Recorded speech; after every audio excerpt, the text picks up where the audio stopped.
जो उन्होंने एक तूफान बर्पा किया हुआ था चाय की प्याली में कि जी फलां हो गया, मिलिट्री साइड ये कह रही है, सिविल साइड ये कह रही है, फलां ने फलां कह दिया, फलां ने फलां कर दिया। पूरे सोशल मीडिया पे और इलेक्ट्रॉनिक मीडिया पे अफवाहें फैलाने वालों को आज कौम के सामने शर्मसार होना चाहिए। मैं समझता हूँ कि दुश्मन को क्या पैगाम है? पाकिस्तान का दिफा मजीद मजबूत हुआ है और मैं समझता हूँ कि ये अब दुश्मन जो है वो घबराएगा इस चीज़ से कि पाकिस्तान ने स्ट्रक्चरल चेंजेस करके और एक यूनिफाइड कमांड की है तमाम फोर्सेस की, और इससे जो जंग में हमें फतह मिली, हमने ईस्टर्न बॉर्डर भी सिक्योर किया, वेस्टर्न भी, और दुश्मन को जो मात हुई, मैं समझता हूँ कि ये अब एक उसकी भी मजबूती है आइंदा के लिए कि आइंदा दुश्मन जरूरत नहीं करेगा। इंटरव्यूज वगैरह हो रहे हैं, उसको कैसे देखें? इंडिया के ऊपर प्रोपेगेंडा करे, खासतौर फील्ड मार्शल के वक्त झूठ की खबरें चला। देखिए, उनको तो झूठ के अलावा कुछ नहीं है, तो उनको तो शर्म कर लेनी मुकला को इजाजत होगी वारन साहब?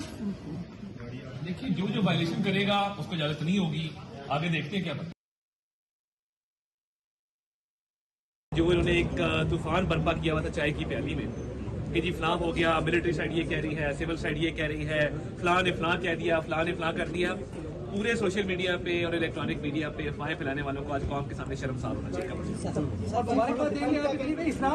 क्या होंगे? मैं समझता हूँ कि दुश्मन को क्या पैगाम है? पाकिस्तान का दिफा मजीद मजबूत हुआ है और मैं समझता हूँ कि ये अब दुश्मन जो है वो घबराएगा इस चीज़ से कि पाकिस्तान ने स्ट्रक्चरल चेंजेस करके और एक यूनिफाइड कमांड की है तमाम फोर्सेस की, और इससे जो जंग में हमें फतह मिली, हमने ईस्टर्न बॉर्डर भी सिक्योर किया, वेस्टर्न भी, और दुश्मन को जो मात हुई, मैं समझता हूँ कि ये अब एक उसकी भी मजबूती है आइंदा के लिए कि आइंदा दुश्मन जरूरत नहीं करेगा। इंटरव्यूज वगैरह हो रहे हैं, उसको कैसे देखें? इंडिया के ऊपर प्रोपेगेंडा करे, खासतौर फील्ड मार्शल के वक्त झूठ की खबरें चला। देखिए, उनको तो झूठ के अलावा कुछ नहीं है, तो उनको तो शर्म कर लेनी मुकला को इजाजत होगी वारन साहब? देखिए, जो वायलेशन करेगा उसको इजाजत नहीं होगी, आगे देखते हैं क्या पता।